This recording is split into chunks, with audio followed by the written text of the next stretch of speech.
Good afternoon, everyone, or good morning, depending on which time zone you're joining us from today. Thank you for taking some time out of your lunch hour to tune in and chat about roses with us. Although many of you probably know me, if you don't, my name is Christine Lang, and I'm an assistant professor and SDSU Extension Consumer Horticulture Specialist. I'm based in Brookings, South Dakota, but I get the opportunity to work with gardeners and farmers and cut flower farmers statewide and really enjoy doing so. Today, you're in for a real treat. You're here for session 1 of 3, dedicated to how do we care for roses in South Dakota. I know we probably have some friends from across the Midwest and Great Plains who are also tuning in, so thanks for joining us. We're glad you're here. And I think we're all going to learn some great advice today.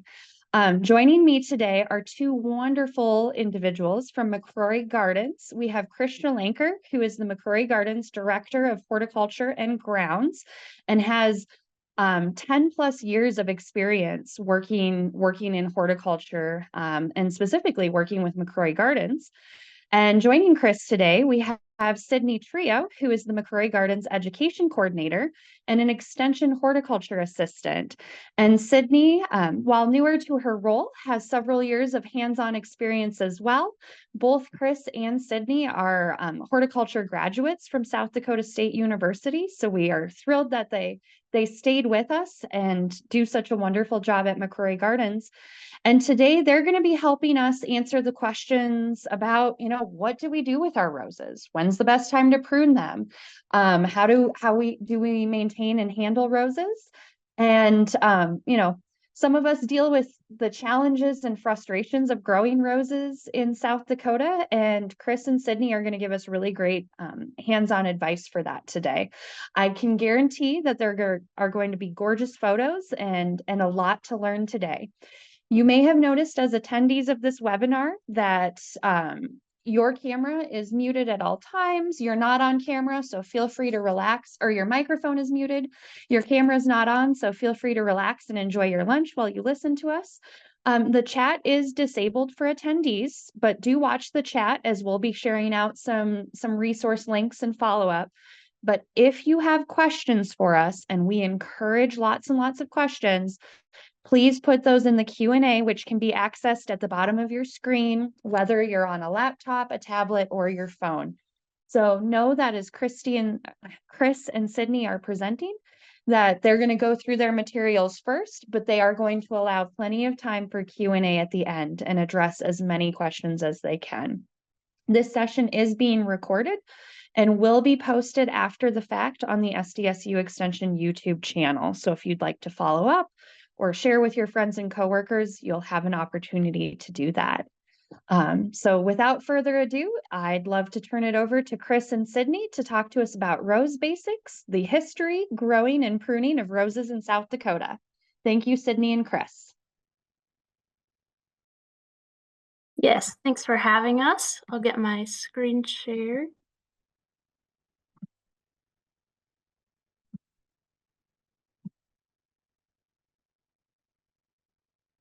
All right. Well, hello, everyone. I'm excited to kick off the Rose series today. My name is Sydney Trio. I'm the Education Coordinator and Extension Horticulture Assistant. Hey, I'm Chris Schlenker. I'm the Director of Horticulture and Grounds here at McCrory Gardens. As a full disclaimer, though, I do have to say that I'm not the biggest fan of roses, primarily due to their thorns, and I would consider myself a rose novice. I do have one rose in my home garden. It's a variety called My Girl. And then here at McCrory, my favorite one is the one that's pictured here, and that is Heritage. It's an English rose, nearly thornless, which is why I like it, but it's also super fragrant. I've learned a lot putting this presentation together, and I hope I'm able to pass some of that knowledge on to you guys. So with that, today, Chris and I are going to be talking about the history of roses, how to grow them, different types, and how to best prune them, and then some of the roses we have here at McCrory Gardens. So first, to start off, roses can often be seen as a symbolic of secrecy, silence, and love. Looking into Greek mythology, there's Aphrodite. She's the Greek goddess of love. She had a son named Eros, which, if you rearrange the word or the letters in his name, it spells rose. Eros is also Latin for amor, which is love. And then he's also known to shoot an arrow through the heart of a lover, which is basically Cupid. But Eros once gave Hippocrates a rose to keep silence. So that's where the silence comes from. And Adonis is one of Aphrodite's lovers. And he was hunting one day and got attacked by a wild boar. And Aphrodite ran after Adonis and stepped on a thorn and bled on the way, and bled onto a white rose, creating a red rose symbolizing the passionate love. So with that, there's also many different Greek poets who, Sappho is one of them, who would write Ode to the Rose and Queen of Flowers. And then also in many Roman homes, petals were used to carpet the floors and fill bathtubs. They're also dropped as confetti at parties, and they're often eaten to celebrate. If there was a rose hanging from the ceiling at a meeting, that symbolized secrecy, and anything said in the meeting was to be kept secret. But roses were first thought to have been cultivated in China. Confucius was a Chinese philosopher who wrote that they were grown in the imperial gardens of the Zhou dynasty. Many of the cultivated roses that we grow today, the hybrid and selections, are native to China.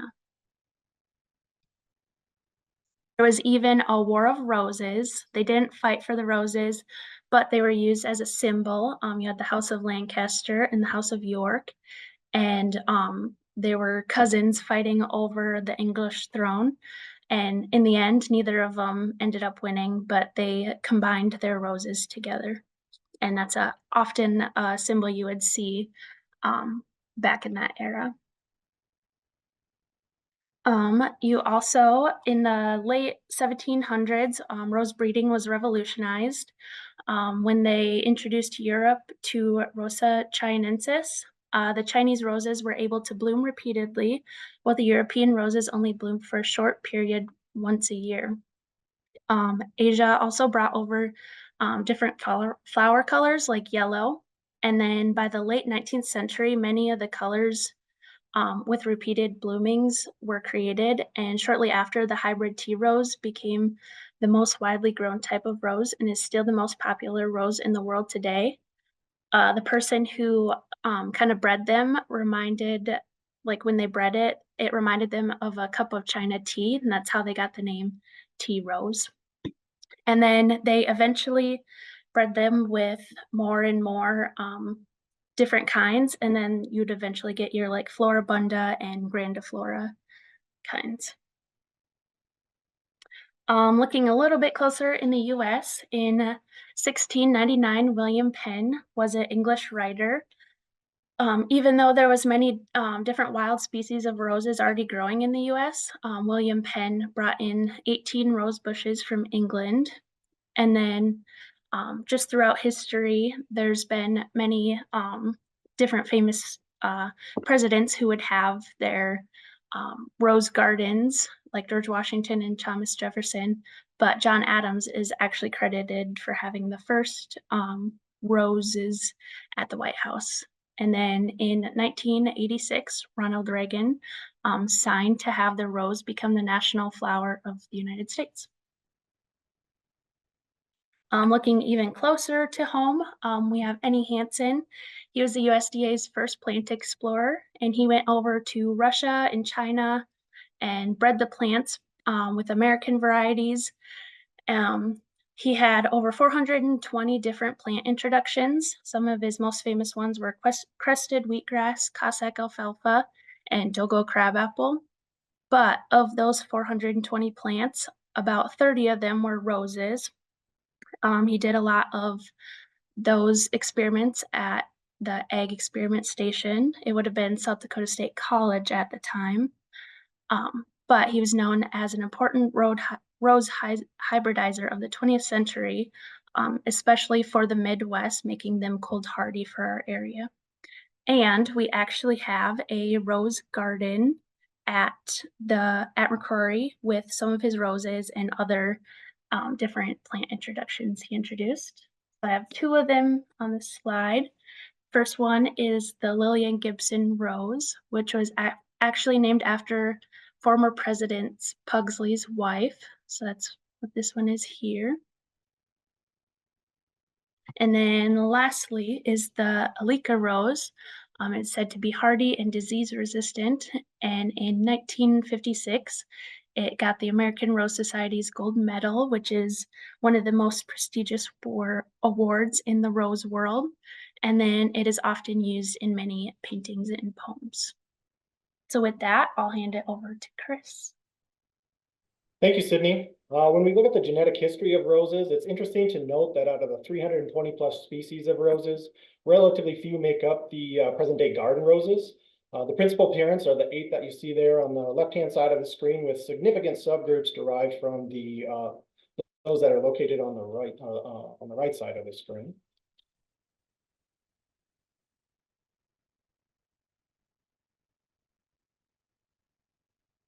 Now that we've looked at some of the history of the roses, we can talk about growing some of the roses. And the first thing that you want to do is make sure that you pick the right rose. One of the things that Norm Evers was always famous for saying was, there's no wrong plant, only a wrong site. So with 10,000 varieties of roses out there, it can seem pretty overwhelming to pick one. Thankfully, Mother Nature has narrowed down that selection for us in the great state of South Dakota, with the seasons of first winter, first spring, second winter, second spring, and then so on, just like we're going to be experiencing here. We've already had, 60s and near 70 degrees in parts of the state. And now we're looking at another big winter storm coming through this weekend with some lows recently, in the teens and colder. So that kind of leads to one of the biggest reasons that we lose shrubs in South Dakota, which is those extreme temperature fluctuations that we see in the late fall and the early part of the spring. As those shrubs and stuff are going dormant in the fall, they usually aren't given enough time to get completely dormant before those really cold temperatures come through. And kind of the reverse feeling for in the spring is you get a warm up where they start to grow, and then all of a sudden you get another cold snap that comes in to knock those plants completely out. Unfortunately, we don't have any large bodies of water nearby like they do on the West Coast, East Coast, or even the Great Lakes area, which can help mitigate those extreme temperature fluctuations that we get. And so the next best thing that we can use, since we don't know, how to gauge plants based off of those weird extremes, is to look at the plant hardiness zone. And so that's the extreme low temperatures that we typically experience in the wintertime. For us in South Dakota, we need roses that are capable of surviving some pretty cold temperatures. Depending on your location within the state, you want to look for roses that are able to withstand cold temperatures in that zone 4 to 5 range, which is 20 to 30 degrees below 0 Fahrenheit. Or you can go with near foolproof and go with those that are in zone 3 or even zone 2, which can withstand temperatures as low as -40 to -50. Pretty much all roses love the sun, so when you're picking your site, you want to look for one that has 6 hours at least of direct sun, and if you can get more than that, great. The more sun that you provide to those roses, the more flower power you're going to get. And ideally, you're going to want to place that in a well-drained location with nutrient-rich soil. That can be kind of hard to find in South Dakota with a lot of clay-like soil, so you might need to amend your soil first by adding some compost to get a good draining, nutrient-rich soil. Some general care tips. So your roses are going to do best with 1 to 2 inches of water per week during the growing season, whether that's from natural rainfall or supplemental irrigation.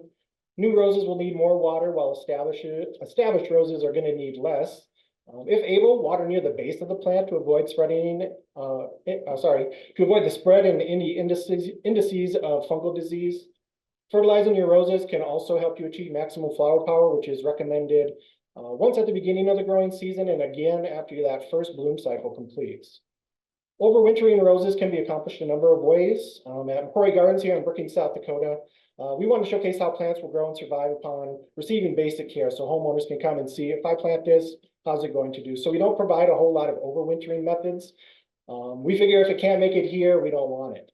One method that we use is one method that is used some places is sometimes called the Minnesota tip method. And that's where you dig up the rose, lay it on its side, cover it with mulch in the fall, and then in the spring you dig it up, replant it into the ground.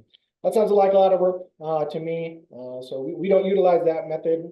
Other methods that you can use is using rose cones. So basically that's just adding an insulation barrier. But if you do use those, you want to make sure that you still provide some form of airflow through there, just because you don't want any disease or fungal issues. Sorry, I was just looking at one of the questions. Hi, Chris. This is Christine, just with a quick infomercial. Would it be possible for you to adjust your microphone inputs so that it's picking you up a little bit easier and or maybe slow down a little bit? We're just getting some feedback from attendees that it's slightly hard to hear you. Thank you.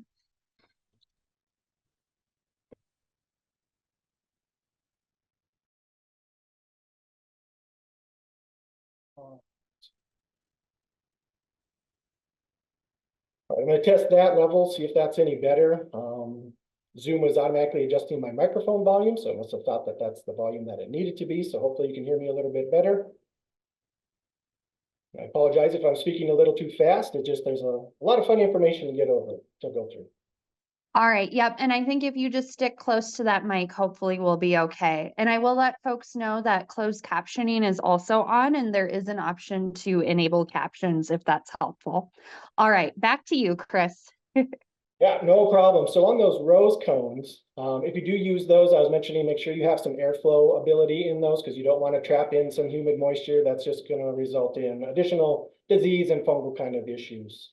And then another method that you can use to overwinter your roses is to add a thick layer of mulch near the base of the crown of the plant to help it get through the winter months. You will want to remember to uncover it in the spring, just so that you don't, again, encourage any disease or fungal kind of issues by keeping the crown of the plant too moist for too long.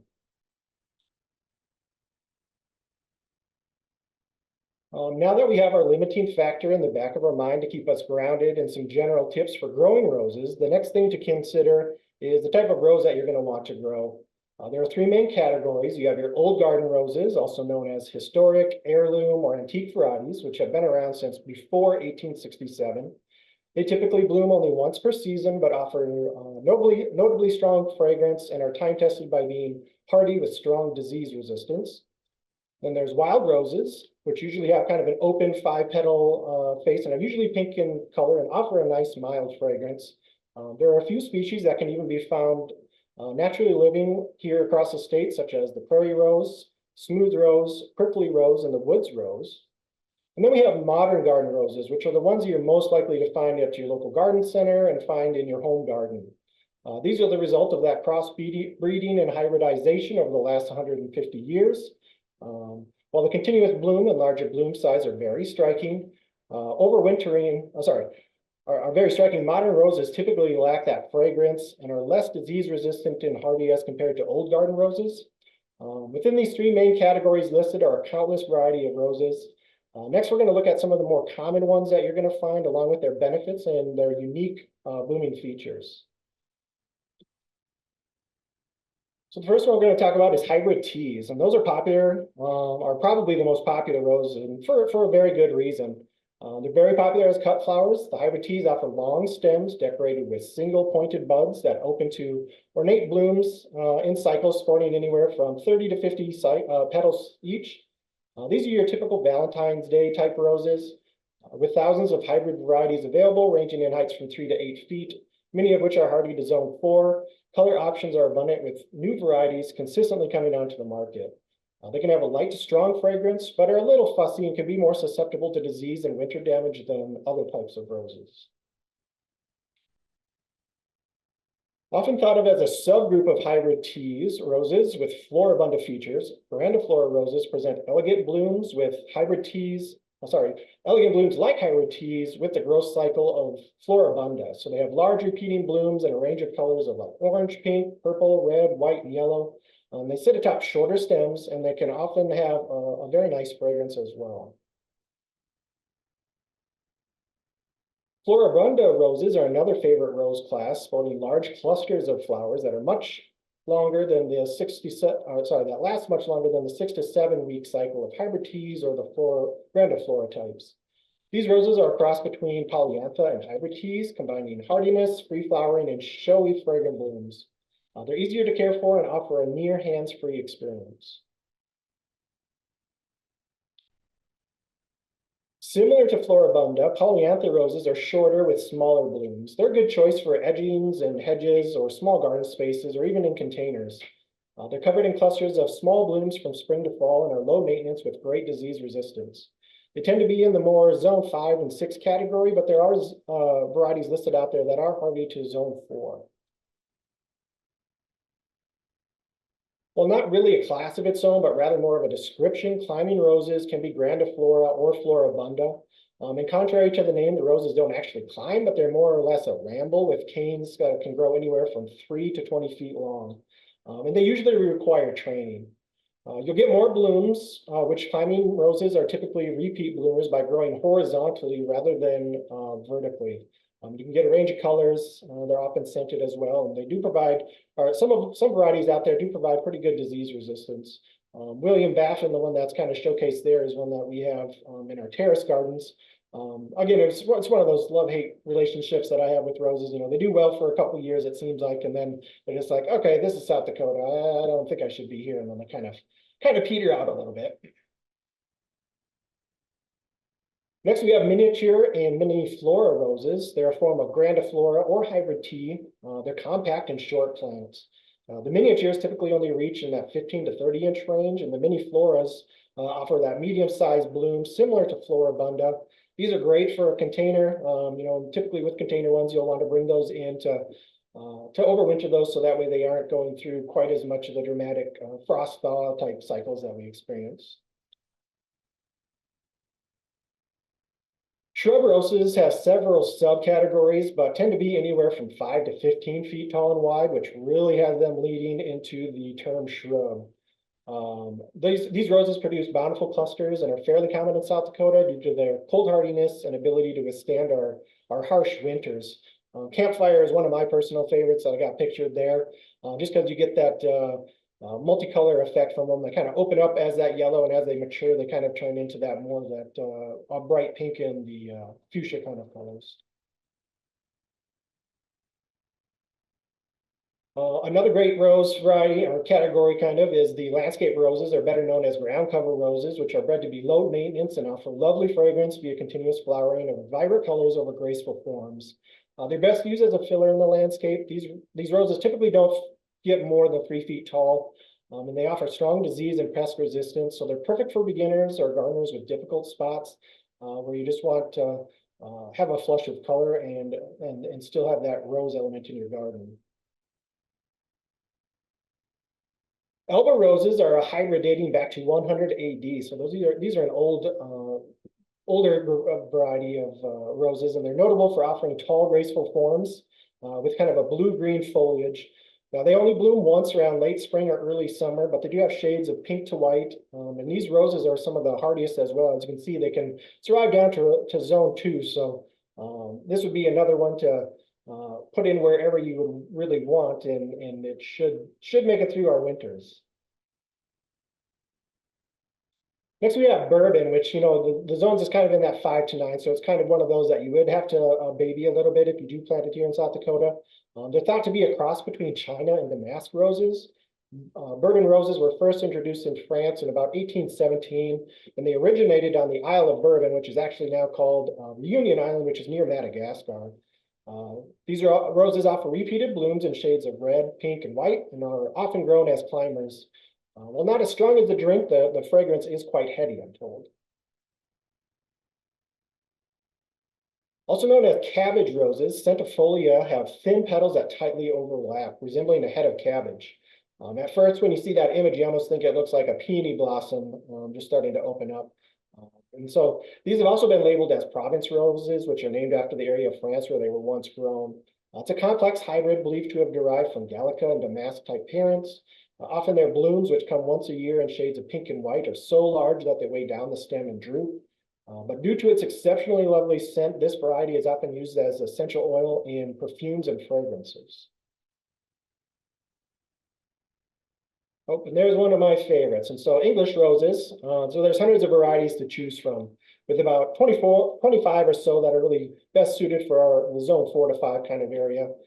Commonly, you will see these referred to as David Austin, after the British rose breeder who bred a lot of these. These roses sport rosette-shaped flowers in a wide range of colors, but they offer that old rose scent, which is really nice. These roses are often better left to experienced gardeners, as they are more susceptible to disease and are not quite as hardy as some of the other types. So if you have a nice little microclimate kind of pocket with some reflected heat load in your garden, these might be a good one to try, as they do offer that old world rose with some of those attributes, but some interesting colors and textures. An exotic variety, China roses emit lovely fragrance and present bushy, compact plants in reds, pinks, and yellows to near white. Advantages include resistance to disease and repeated blooms, while the disadvantages are that their silky petals are quite delicate. So they're kind of best suited for a small container that you can bring inside during the colder months. As you can see, it's a zone 7 to 11, so it's more of a novelty plant for us. But it's just one of those plants that, as Sid kind of mentioned, as being one of the parents for a lot of these roses that we see today. Considered by some of the most ancient roses, even originating in biblical times, the damask rose are sold that there's about 2 varieties. There's summer damask, and then there's the autumn damask, blooming in each season respectively. The only difference is that the autumn damask, also called the 4 seasons damask, offers 2 blooms, both in the summer and the fall. Damask roses come in a wide variety of colors, from bright silvery whites to deep pinks. Like the centifolia, damask roses give off exceptionally fragrant scent, which is extracted and used as essential oil in perfumes and other scented items. And then finally, we have Gallica. Like the damask rose, Gallica roses are pretty ancient. Some varieties even date back to about the 12th century. Sometimes called the French or Provence rose, Gallicas offer a lovely scent, which is used for perfumes. More notably, this rose's unique petals have been used for antibacterial, astringent, and tonic medicinal purposes. In addition, Gallica roses are found in many shades, such as reds, pinks, purples, and even the 2-tone white stripe of this versicolor variety. Sadly, their beautifully layered, tightly clustered blossoms can only be seen during the summer. A hardier old garden rose variety, Gallicas are tolerant of shady areas and colder climates. So now we're going to give your ears a break from having to listen to me. And so we're going to play this little video, which kind of recaps what we've already talked about and then highlights some additional tips to utilize. Roses are a plant, honestly, I never thought I'd grow in my entire gardening journey. But as you can see, I've changed my mind, and in today's video, I'm going to change yours too.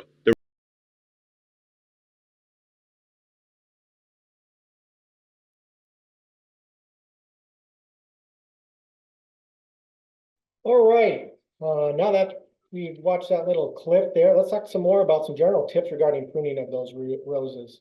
We mentioned those 3Ds, so regardless of the type of rose, whether it's a climbing rose, a hybrid tea, floribunda type, ground cover, patio, miniature, whatever it might be, the reasons to prune are the same. You're simply removing dead canes, dead branches or suckers, damaged portions of the plant. You might just want to control the shape and size, or you might simply just want to reinvigorate that plant by cutting it completely back. Regarding timing, the general consensus is to prune in late winter to early spring when growth is just resuming. At McCrory Gardens, we generally are removing canes and material that did not overwinter.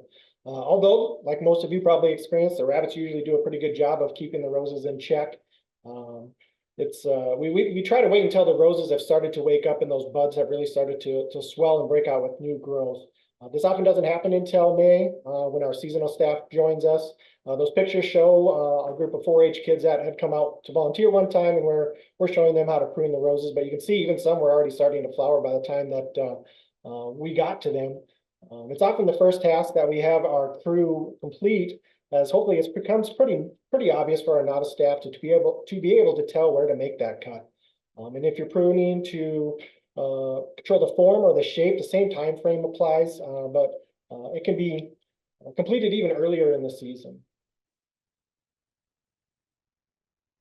What you should prune is largely determined by your reason why. If you have dead, diseased, or damaged stems, removing them can promote additional growth or even help prevent further spread of a disease. Spindly or crossing branches can also be removed to encourage better form and structure, while encouraging better airflow, which can reduce that disease pressure.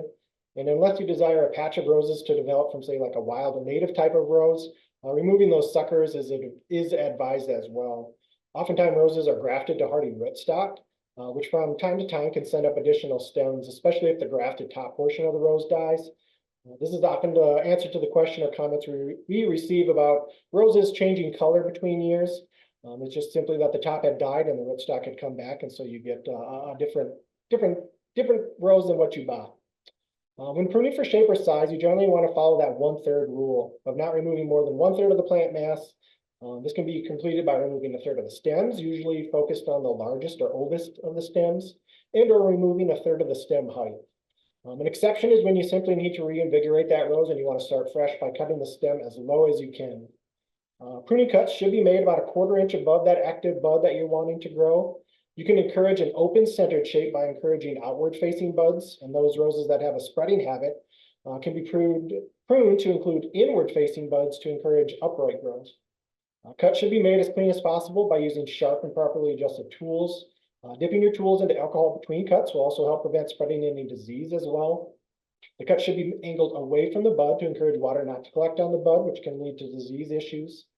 This applies to all cuts, whether you're removing dead wood, deadheading, or just doing some annual spring cleaning. Now we can take a look at some of the rose collections that we have here at McCrory Gardens in Brookings, South Dakota. Located in the heart of our formal gardens is our Easy Elegance Rose Collection, which was installed in 2016. So that picture is just after it was first installed. Easy Elegance marries the eye-catching beauty of hybrid tea roses with the low maintenance of shrub roses, kind of offering the best of both worlds. These roses are on their own root, meaning that if the winter or rabbits knock them to the ground, you'll get the same rose year after year. In this particular collection, the same roses are planted in 2 mirroring blocks, one with wood chip mulch, and then the other with a weed fabric and a river rock type mulch, which is pretty popular or pretty common in South Dakota, simply because we have that wind to deal with, which can blow your mulch all over the place. When we first went into it, our thought was that the organic mulch would be the one that the roses would do the best in. But what we've seen over the years is that the rock mulch tend to have an earlier start to the growing season, likely due to that absorbed heat that's being radiated out from the rocks, resulting in some slightly larger plants over the course of the growing season. We haven't replaced any plants yet in that, or any roses yet in that particular collection, but we will be replacing a couple of them that have died out with some newer varieties this year, actually. And then you can see that sign that's there. It actually has a QR code on it that you can use to scan with your smart device, and it'll show you garden centers in your area that you can find these Easy Elegance roses. And then we have the arts, which in 2020, we agreed to become a trial site for the American Rose Trials for Sustainability. Their mission is to identify through regional evaluation and testing under low input conditions, the most disease and pest resistant, hardiest, and most garden worthy rose cultivars, and to provide objective, accurate, and reliable information about these cultivars that are being tested for each region to industry professionals, as well as the gardening public. These roses are the hardiest of the hardy. Aside from some supplemental watering, these roses receive minimal care and maintenance. Up to 20 varieties, 2 of which are controls, are planted in 3 randomized blocks each year and evaluated twice a month, once early in the month and once again late in the month. Throughout the growing season of May to October for 2 seasons, so basically 1 winter. The foliage form, flowers are graded. Criteria used to evaluate foliage include leaf retention, the amount of chlorosis present, disease present, and insect even, and mite damage that might be on there. For the form, we look at the growth habit and the presence of any dead canes. Flowering grading takes a look at the bloom coverage, bloom shape, fragrance, spent petals or calyces, as well as hip formation.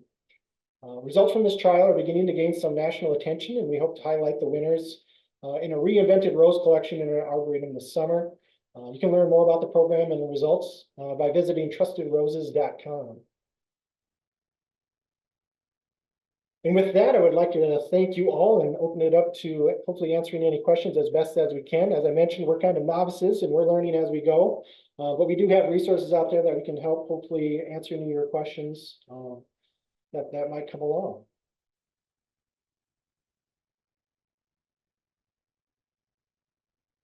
So I don't know if Dr. Ling, I don't know if you want to ask the questions or I can look through them and I can. I think, Chris and Sid, I'm going to turn it over to you. Good. So there's a question here about how do you overwinter a climbing rose? That's a great question. With climbing roses, there's basically, you have two options for really getting those through the winter. One, which sounds not as fun, would be to take all the canes and stuff off of whatever device or structure you have them on, gently laying them over and mulching them in. If that doesn't seem to be an option, you can also try to use kind of a straw and mulch straw and like burlap type approach and wrap the structure to help add that buffer layer to the plant to get it through the winter. Hopefully that answers that question. I see there's a question regarding a specific rose called the Neil Diamond rose. From what I know, that's a hybrid tea, so I think it kind of follows. Hopefully it does just very well for you and it doesn't have to need a whole lot of additional upkeep, but really with any plants and shrubs, and this is just kind of a general thing, especially for the drought that we've been experiencing in the past couple of years, especially on the east side of the state, is to continue to water those shrubs and plants and stuff into the fall, even after, you know, they seem to go dormant, but the ground hasn't froze yet like we kind of had, is to continue to water those until that ground does freeze as those trees and shrubs and stuff are continuing to expand their roots and get set for getting through the winter. And so if they don't have that moisture to get them through those long stretches of the winter, they're going to be, you know, they're going to get hit pretty hard. But you can also further the chances of getting Neil Diamond to overwinter by providing a nice thick layer of mulch at the base and then covering. For the most part, I mean, 90% of the roses we have here at the gardens, we have to do a lot of heavy pruning on back down to the ground, which is kind of nice as well, because you know, some roses can get quite rambunctious and then they're constantly, you know, grabbing at you with their roses, unless you're looking for that privacy slash physical barrier type of thing where you want to put it under your daughter's window so nobody climbs in it, those type of things. Otherwise, yeah, just keeping up on that watering during these dry times would be probably the best thing that I can really recommend to help some of these plants get through. There's a question about roses in hydroponics. I do not have any knowledge or experience as far as growing roses in hydroponic situations. I'm sure there's some folks out there that have done that, or even, you know, growing them as houseplants, say on the inside. But hopefully we can find some answers for you. So we'll hold on to that one. Another question was, if we have a picture of a rose bush from last season, is there a contact at SDSU that would be able to identify what kind of rose it is so that it can be cared for properly? You can certainly try, you know, especially obviously if it's in bloom, if you get a good picture of the shape and form, you know, the leaf, as well as that flower is really the biggest thing. But when you have, you know, 30-some thousand different varieties of roses, we could hopefully maybe try to narrow it down to what it might be. But you know, with our hardiness zone, what it is, you know, it does limit it down. So we should be able to get you fairly close. And a lot of these things that we talked about are kind of general, basic rose care things that you can apply to just about any rose. So Chris, can I actually ask Sydney to give a little infomercial about the hotline right here? Yep. Yes, so we do have the SDSU Garden Hotline where you can send in questions. It is now open year-round, but we'll be having seasonal staff start in May, and then they'll be answering questions at all the different regional centers. So there'll be one in Aberdeen, Pierre, Rapid, and Sioux Falls. And then now with my position, there'll be a McCrory Gardens one. So I think Christine just shared the link, but you can send your questions into any of those centers and we can get you some answers. Thanks, Sid. Look back at some of the questions. There's a question about using Miracle-Gro spray as a fertilizer. I'm wondering if you're meaning like a foliar type spray, and that's one of those things with roses you kind of want to avoid as best as you can to have wet foliage, just so you don't have fungal issues or disease type issues spring up. Just doing a granular kind of fertilizer at the base and working that in would be probably my recommendation as far as the fertilizer goes. Next, we have with the warm weather, my roses have started greening up and starting new growth. With the cold temps and snow in the forecast, is there anything I should do to protect the new growth? You certainly could. I mean, plants are resilient. I mean, it might knock those first buds off, but they do have, auxiliary and secondary type buds that it can activate if those do get knocked down. One nice thing about, these plants that are just starting to wake up and might have some swollen buds is, there's a lot of sugar basically and antifreeze basically in those buds that can help them get through some of these cold snaps. We've had a lot of questions too about, tulips and stuff that are starting to pop up, if there's anything that should be done. If they aren't too far along, they should be able to get through some of these cold snaps. And it'd be nice if we had a blanket of snow before additional cold to help provide some more R value essentially to those plants. But, there's only so much we can do, and we have to give some credit to the plants, and they're oftentimes a lot hardier than we give them credit for.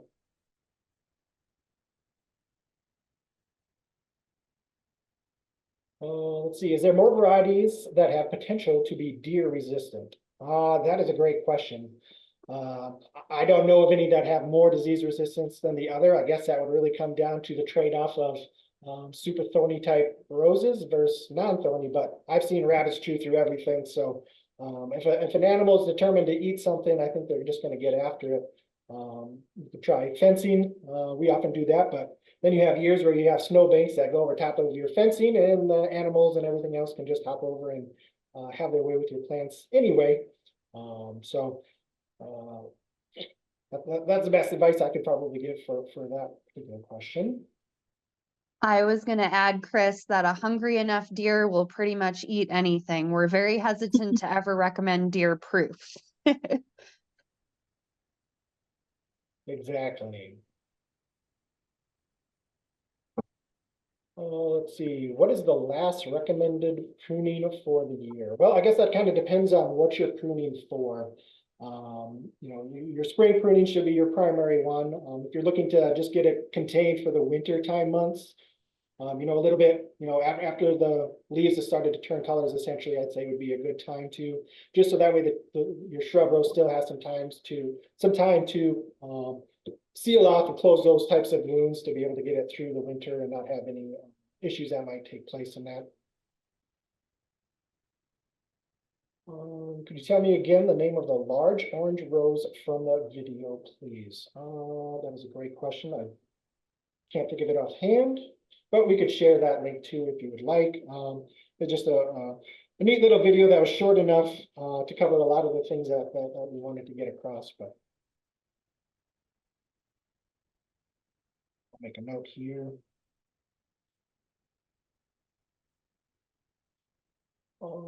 Best fertilizer you have found to use. From our professional experience of growing roses out in the ground, out in the gardens, we generally do not provide any fertilizer for our roses. Again, we want to show if an average homeowner, let's say, not an avid gardener by any means, but an average homeowner would go out, buy a rose, the same rose that they find here, and they put it in their garden, and they just give it the basic care that we kind of talked about, how well that's going to do. So we don't fertilize here at the gardens. There's a multitude of different products out there that you can use.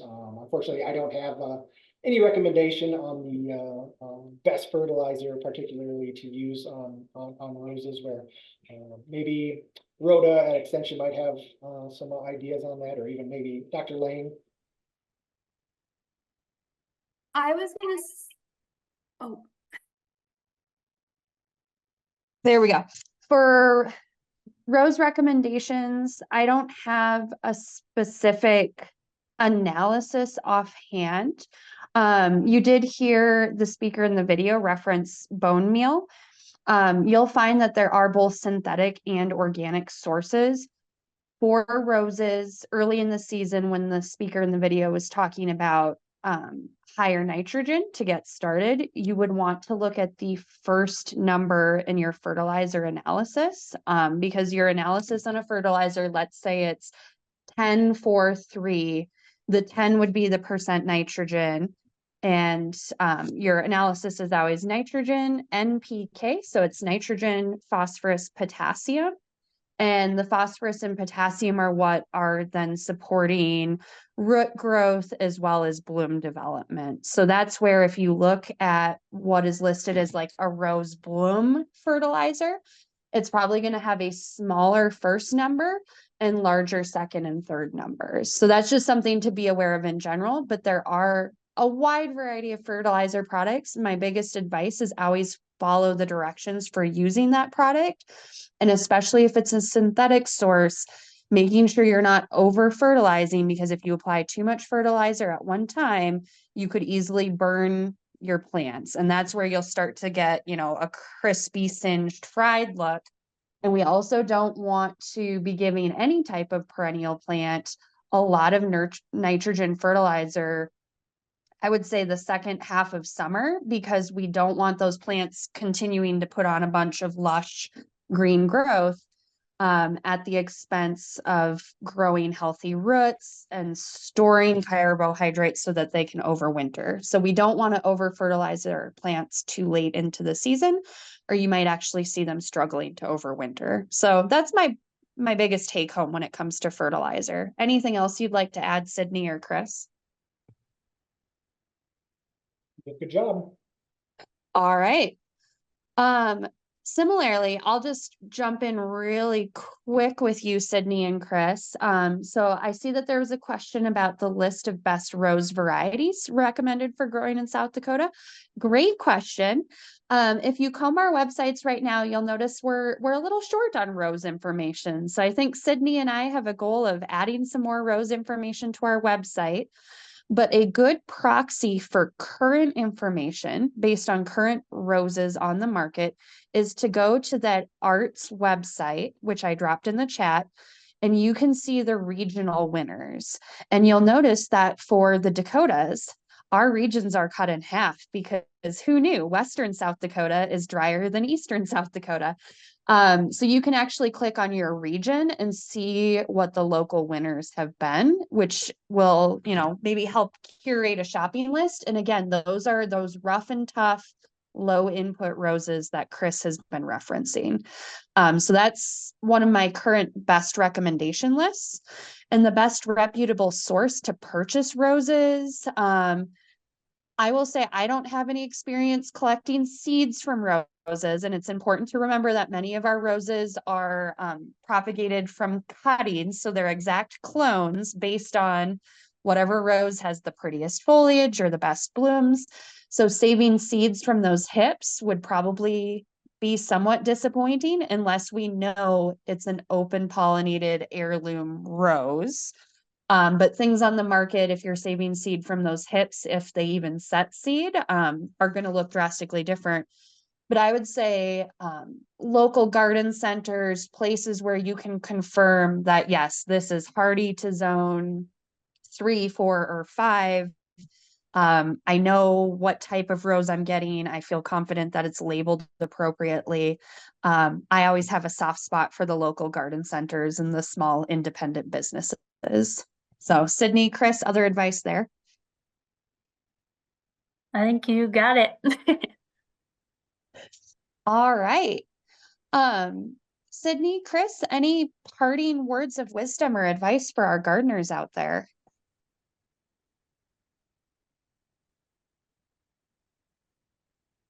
Let's see. The only one I would say is, yeah, we're going to get snapped back into reality that winter isn't quite over yet. So hold off on cleaning up your perennial stuff if you can. But it's out there. Just be patient. And All right. happy first day of spring. Yeah. I was going to say, this is well timed this week. And just a reminder to everyone, first and foremost, I'd love to have your feedback from today's session. I did drop a survey in the chat. We'll stay open a moment longer for you to grab that survey link. We'd certainly appreciate your feedback on what you learned and what you'd like to learn about in the future.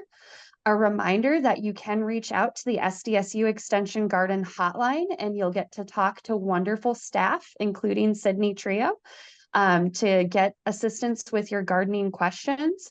And if you haven't done so, I certainly encourage you, please sign up for the SDSU Extension Garden and Yard newsletter. We would love to have you in our readership, and this will hold us accountable to get some more rose articles put out there for all of you.